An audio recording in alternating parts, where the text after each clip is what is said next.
Assalamualaikum, nama saya Ika Supriyatin, ahli kredit S1 Kebidanan Universitas Kusuma Husada. Di sini saya akan melakukan OSCE personal hygiene pada menstruasi.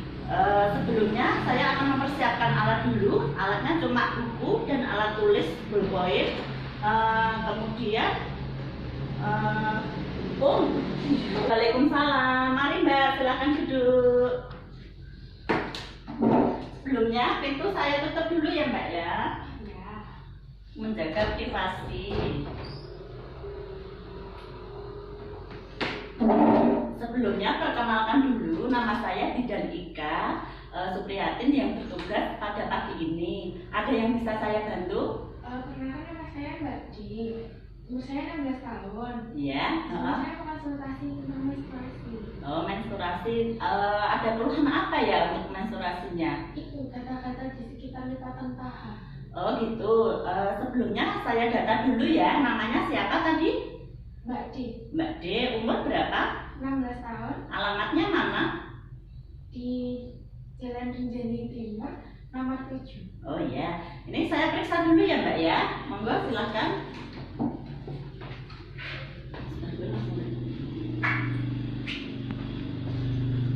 Oh iya, setelah saya periksa untuk pemeriksaan vital sign semua normal ya. Tensi 110, respirasi 20 kali per menit, nadi 86 kali per menit, suhu 36,4 derajat.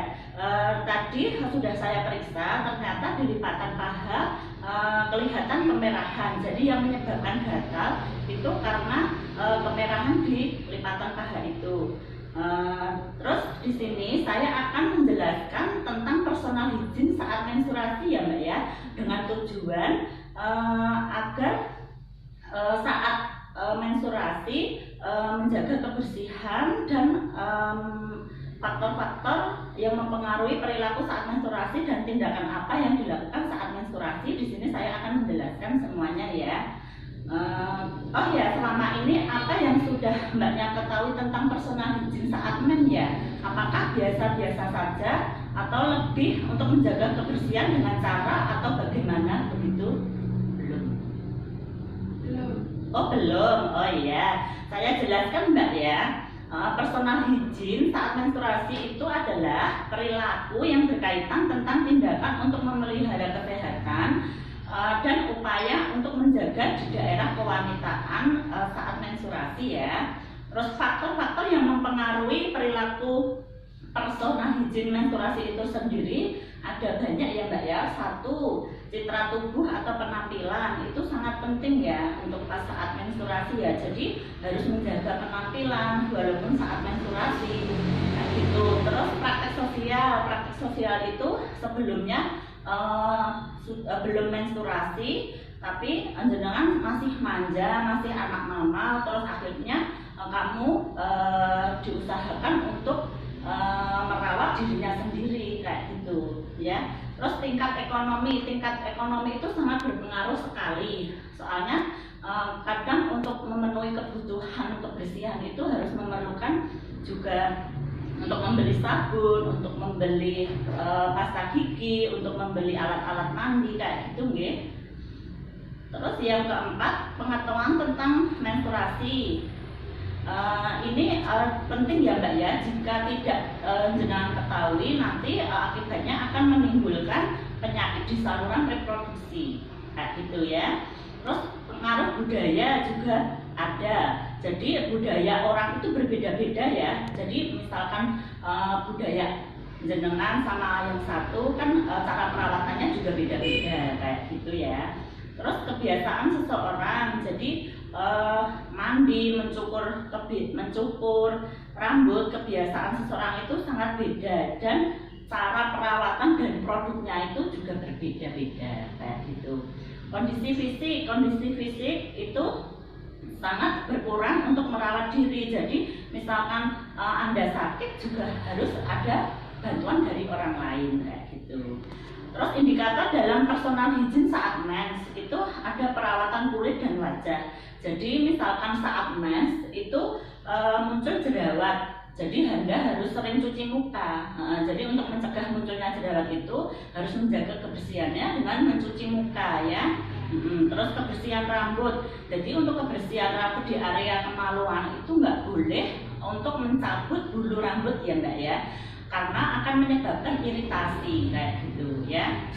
Terus kebersihan tubuh dan organ genital. Jadi harus dicuci dengan air bersih kayak gitu di area genitalianya, okay?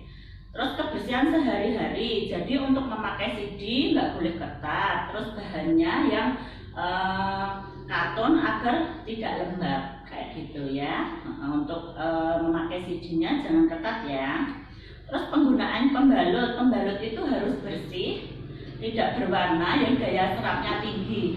Terus misalkan nanti terjadi gumpalan sudah tembus ya harus segera ganti. Karena kalau tidak ganti nanti akan untuk perkembangan jamur di area genitalianya itu ya.